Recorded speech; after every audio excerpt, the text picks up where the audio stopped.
সকল প্রশংসা মহান আল্লাহ তাআলার। এটা হচ্ছে রংপুর মহাসড়ক, গোবিন্দগঞ্জ থেকে বগুড়াগামী মহাসড়ক হচ্ছে এইটা। ঠিক এই মহাসড়কে আপনারা দেখবেন, এই যে আমার পিছনে আপনারা দেখতে পাচ্ছেন কি একটা কর্মযজ্ঞ এখানে। এখানে বলতে গেলে মহাসড়ক সকালবেলা থেকে সন্ধ্যা পর্যন্ত, সপ্তাহে 2 দিন, এটা হচ্ছে শুক্রবার এবং মঙ্গলবারে। এখানে যেভাবে মহাসড়কে রীতিমতো হাট বাজার এখানে বসে, প্রশাসনের এই জায়গা থেকে কোনোই দৃষ্টি নেই। এইটা আপনারা দেখেন রীতিমতো এখানে যেভাবে কর্মযোগ্য এবং যেরকম এখানে একটা বিপজ্জনক অবস্থা এখানে তৈরি হয়, যে কোনো সময় এখানে বড় ধরনের একটা দুর্ঘটনা ঘটে যেতে পারে। কারণটা আপনারা দেখতে পাচ্ছেন, এই মহাসড়কে কত শত শত গাড়ি প্রত্যেকটা মুহূর্তে, ছোট গাড়ি বড় গাড়ি, অনেক দূরপাল্লার গাড়ি এই মহাসড়কটা কিন্তু ব্যবহার করে। অথচ এইরকম একটা মহাসড়কে রীতিমতো একটা হাট বাজার এখানে বসে যায়, প্রশাসন এই জায়গা থেকে কোনোই পদক্ষেপ নেয় না। এটা বড়ই দুঃখজনক। প্রশাসনের কাজটা কি? প্রশাসনকে এই বিষয়গুলো দেখবে না? কারণ আপনারা জানেন, এই মহাসড়ক, যে কোনো মহাসড়ক বা আঞ্চলিক মহাসড়ক, হাট বাজার বসানো এইটা আইনত একটা অপরাধ।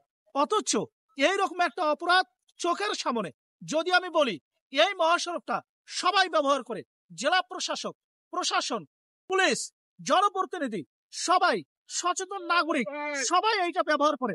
অথচ এইটা নিয়ে কথা বলার মতো কোনো মানুষ নেই এখানে। আমি যদি বলি, এইটা গোবিন্দগঞ্জের একেবারে শেষ সীমানা এবং বগুড়া শুরু, এইটা ফাঁসি তোলা নামক একটা জায়গা। প্রত্যেক দিন আমি যদি বলি, প্রতিটা সপ্তাহে 2 দিন এখানে এইরকম হাট বাজার বসে। অথচ এগুলো নিয়ে কথা বলার মতো কেউ নাই, দেখার মতো কেউ নাই। আমি প্রশাসনের দৃষ্টি আকর্ষণ করে বলবো, শুনেন, এগুলোর জন্য বিকল্প একটা পথ, বিকল্প কিছু একটা তৈরি করা যেতে পারে। আমি বলছি না এগুলো বন্ধ করে দিতে হবে, তবে মহাসড়কে মানুষের চলাচল, যানবাহন চলাচলে প্রতিবন্ধকতা সৃষ্টি করে কোনো উন্নয়ন কখনোই হবে না। তাই বলতে চাই, এগুলোর জন্য বিকল্প একটা ব্যবস্থা করেন।